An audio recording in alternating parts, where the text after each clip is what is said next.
Hello, everyone. Welcome to this presentation on how we as lawyers tend to think and how we can use flexible thinking to help us lawyer and actually live a little bit better in our minds. So my name is Karen Munoz, and I am a former litigator. I stepped away from a practice that I had for almost 2 decades to focus on wellness and education in counseling psychology.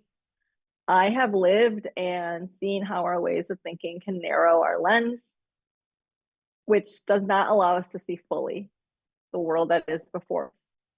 So this is for anyone who is curious about why their minds are the way that they are. And as attorneys who focus a lot of their day-to-day tasks on cognition and helping people solve problems, the way that we see the world impacts the way that we help our clients solve problems.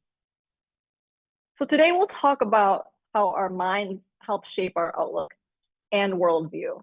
So we'll learn how we come to have certain views and what the general mindsets are that exist and the way that they show up in practice, and then ways to adjust, adapt, and expand our mindset if we so choose. So let's get started. Mindset is the collection of beliefs, attitudes, and assumptions that you hold about yourself, others, and the world, especially around your abilities, your potential, and how you respond to challenges.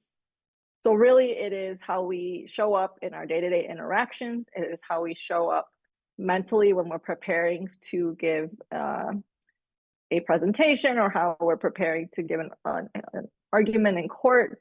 What are we walking into that room with? What are the preconceived notions that we have?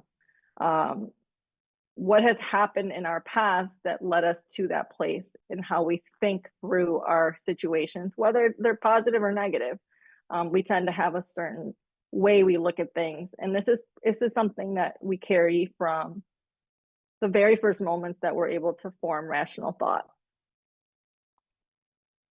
And it really is a foundational driver of how we lead, how we relate, and how we grow, which is really, really important when you're practicing law, because the very name signifies that it is a practice, right? And in order for us to grow, we have to be able to be navigating flexibility in the way that we show up in our mindset, right? Because if we stay stagnant, then